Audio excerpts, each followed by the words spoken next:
Hi guys, welcome to another episode of Ultimate Bucket List. And on today's show, I take you inside one of the most historic stadiums in all of Europe.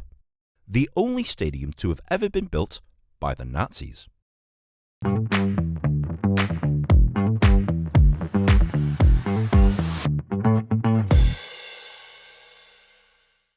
The Olympiastadion. Originally built for the 1936 Berlin Olympics, it has seen World Cup finals, Champions League showdowns, and even some of the biggest concerts in the world. It hosts the German Cup final every year, the DFB Pokal. And currently, it's home to one of Berlin's football teams, Hertha BSC. With its distinctive architecture, it has a capacity crowd of 74,475 and has a layout like no other place in the world. In essence, this stadium is unique in many ways. But what's it like to walk around and take a tour of the place? Follow me and let's find out. Firstly, the Olympiastadion has its very own train and metro station.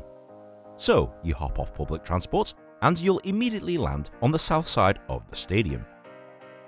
As you walk around, you'll see the famous Twin Towers with the Olympic rings still suspended in the air and the famous clock face.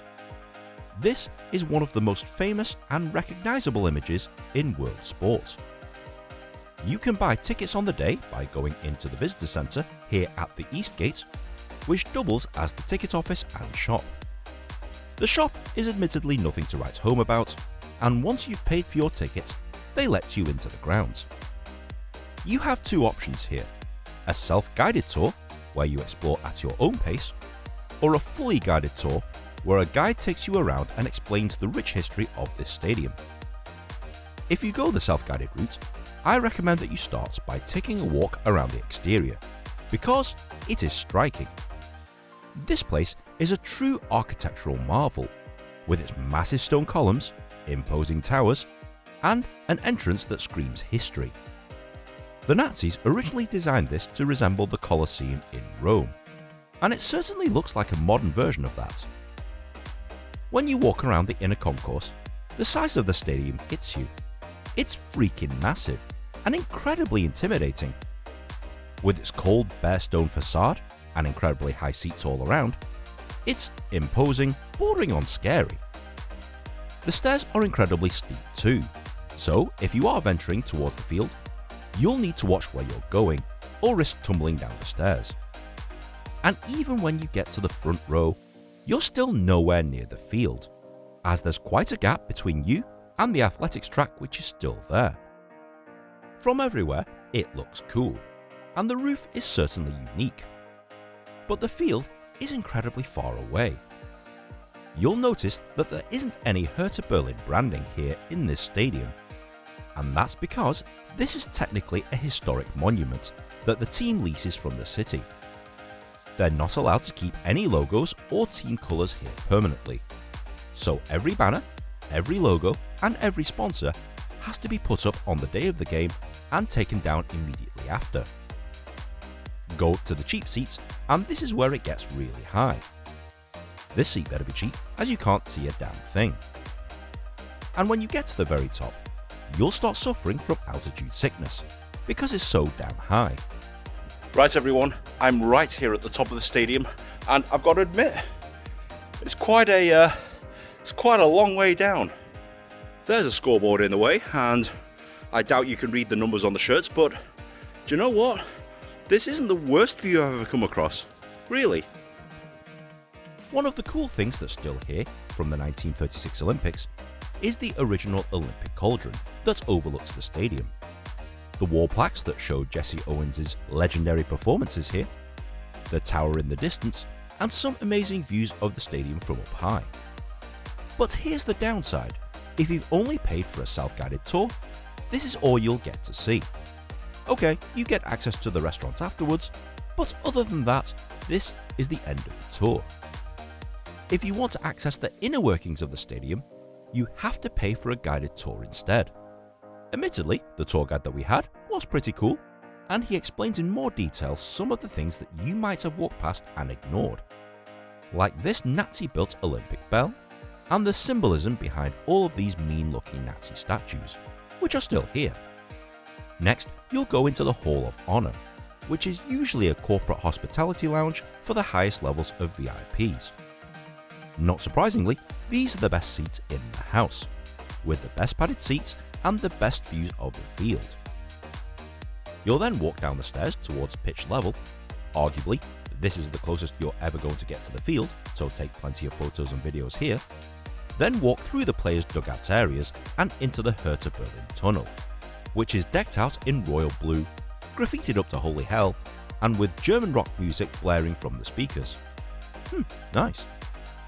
Because of the layout of the stadium, the players' changing rooms are actually several levels above the tunnel, so an escalator is required to transport their tired legs to the changing room.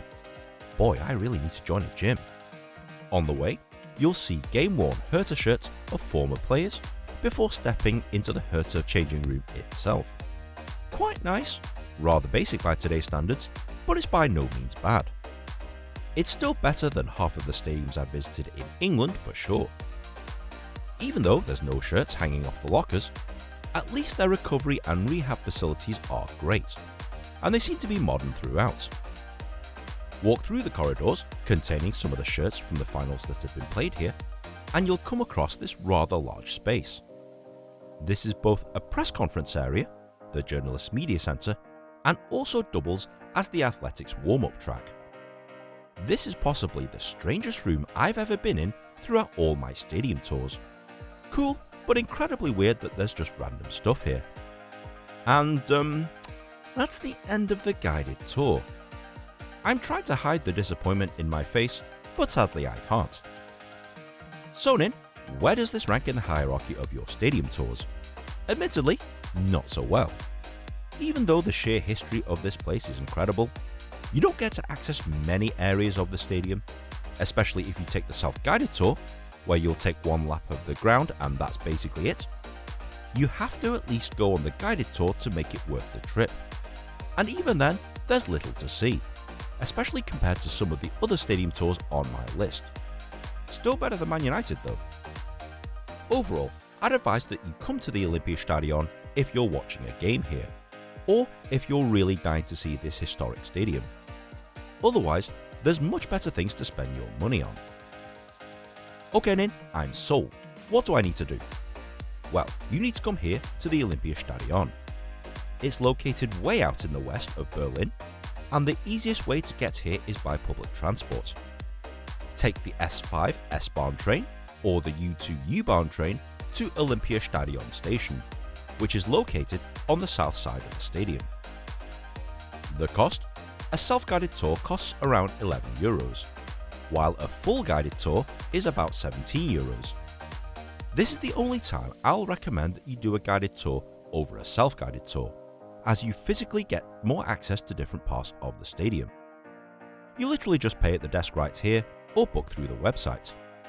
Tickets to Hertha BSC matches start from about €20, and you can book those online at www.herthabsc.com. Is there anything else I need to know? Actually no. I've explained pretty much everything you need to know already, and I'd be lying if I said that this was the most enthralling tour I've ever done, but it's certainly not the worst. By the way, if you are visiting Berlin, check out my complete Berlin City Guide here on YouTube, the most helpful guide to plan your ultimate bucket list adventure in Germany's capital city. If you have enjoyed this video, please be sure to like, share and subscribe. Comment below with other bucket list ideas, and if I get enough suggestions, I'll make it happen. Thanks very much for watching, and I'll see you in the next episode.